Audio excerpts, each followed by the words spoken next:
Hey folks, so why in video does nothing ever do what it says? This says 30 frames per second, this says 29.97. They are not the same thing. It's not a bug, it's on purpose. Now if you've ever edited, you'll have seen this number, 29.97. And at some point someone said, yeah, normal.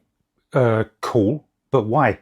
Let's go for the simple version. Originally, TV was 30 frames per second, like real 30 frames per second. Nice round numbers and no decimals. It matched the electricity in the wall, 60 hertz. So TV showed 60 fields, which equals 30 frames. Everything was happy. Then color TV showed up and immediately started causing problems. The big rule was color TV had to work on black and white sets. So engineers basically hid the color inside the signal. And it was that caused interference, dots, noise and other weird patterns. But instead of redesigning television, they just slowed the whole thing down. They reduced the frame rate by 1/10 of 1%. That's it. Not 29.9, not 29.95, 29.97, which is just 30 times 1,000 divided by 1001, a number nobody likes. And here's the fun part, we never bothered fixing it, because basically once something becomes a broadcast standard, like Highlander, it becomes immortal. So now we also have 59.94 instead of 60, and 23.976 instead of 24, all from the same tiny slowdown. Every camera, every editor,